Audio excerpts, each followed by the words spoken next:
Ya conseguí al tonto útil que necesitamos. Lo tenemos en la bolsa, escribió el gordo en el chat secreto. Ayúdalo primero, resuélvele el problema completo, pero quédate con las pruebas y que sepa que las tienes. Después ofrécele dinero para trabajar con nosotros. Dóblale su sueldo actual. Conviértete en su mejor amigo y en su proveedor principal de dinero, contestó el incómodo de inmediato.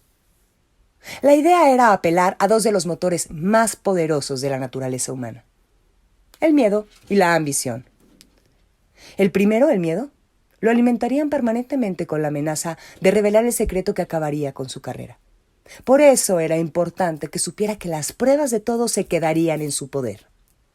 El segundo, la ambición, lo alimentarían de la manera más sencilla y más antigua de la humanidad, con unas cuantas monedas que fueran superiores a las que obtenía con su trabajo normal.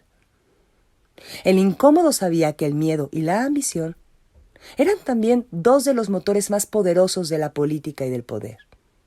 Los había experimentado ambos con mucha fuerza. Les tenía enorme respeto y hasta temor.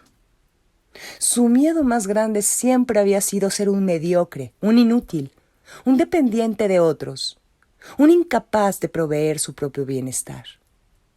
Muchas de las malas decisiones que había tomado como servidor público habían sido motivadas por el miedo a ser un simple burócrata que acata decisiones tomadas por otros, o de quedarse sin medios suficientes de subsistencia.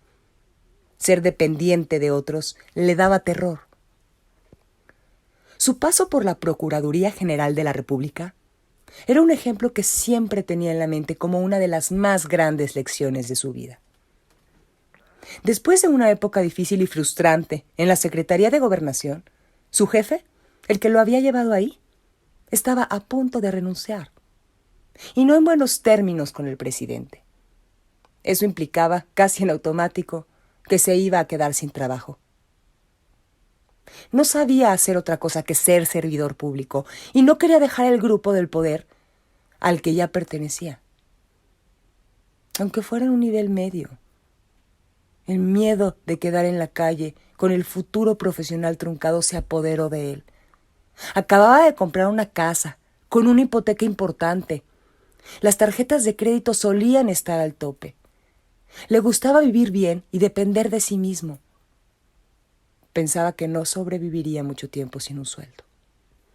Una mañana, un buen amigo lo buscó para ofrecerle un bote salvavidas, un puesto de secretario particular de un fiscal en la PGR. Exactamente la chamba que juró jamás aceptar. Pero el miedo pudo más y la aceptó. Al día de hoy le sigue nombrando a ese año como su año oscuro. Horarios inhumanos, condiciones absurdas de estrés, pero sobre todo, conocer el lado más oscuro del poder en México. 12 meses de angustia por no asumir el miedo de estar un tiempo sin trabajo. Esa era la gran lección. También conocía el poder seductor de la ambición personalmente. En los puestos de gobierno siempre existe la oportunidad de tener más poder, más relevancia, más capacidad, más influencia. Siempre está a la mano una oportunidad para tener más personas a tu cargo, más dinero, más funciones, un cargo más alto, una oficina más grande, un sueldo más atractivo.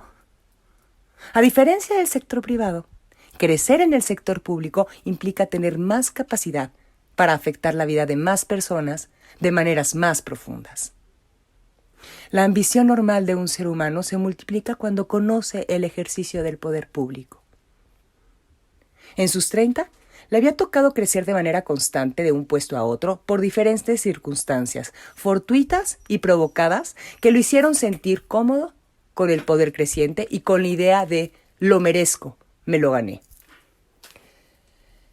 La ambición tiene este doble filo que hace a una persona moverse hacia adelante, pero también creer que, cuando lo logra, es siempre gracias a su capacidad y sus buenas decisiones. Te hace sentir merecedor del poder que te están otorgando, casi dueño de este. El incómodo sabía que ahí es cuando se pierde el piso y te conviertes en un esclavo de la parafernalia que rodea el poder. Alimentar esa ambición se convierte en una especie de adicción muy difícil de romper. Le había costado varios años de trabajo interno romper la dependencia al poder y a la ambición, pero también para quitarse el miedo de ser menos de lo que otros esperaban de él. Hoy solo tenía el sueño de servir a la construcción de un mejor país. Hoy conocía las debilidades que provoca el poder en las personas y quería explotarlas al máximo. Hoy sabía que la mejor manera de enfrentar a un gobierno con pretensiones tiránicas no era de frente, a la cara, solo y expuesto. La mejor manera de enfrentar a un gobierno lleno de mediocres, miedosos, era explotando su ambición y sus temores. Se trataba de crear situaciones creativas en las que fueran ellos mismos los que quedaran expuestos, intentando esconder su miedo y buscando satisfacer su adicción al poder. Creo que ya tengo la entrada que estábamos buscando. Es momento de activar la segunda fase, dijo el incómodo con voz de satisfacción vía una plataforma que encriptaba la voz. Ni se imaginan lo que les espera. Ya estoy ansiosa por empezar, dijo del otro lado una voz femenina con tono sexy y pausado. Empezamos la fase 2.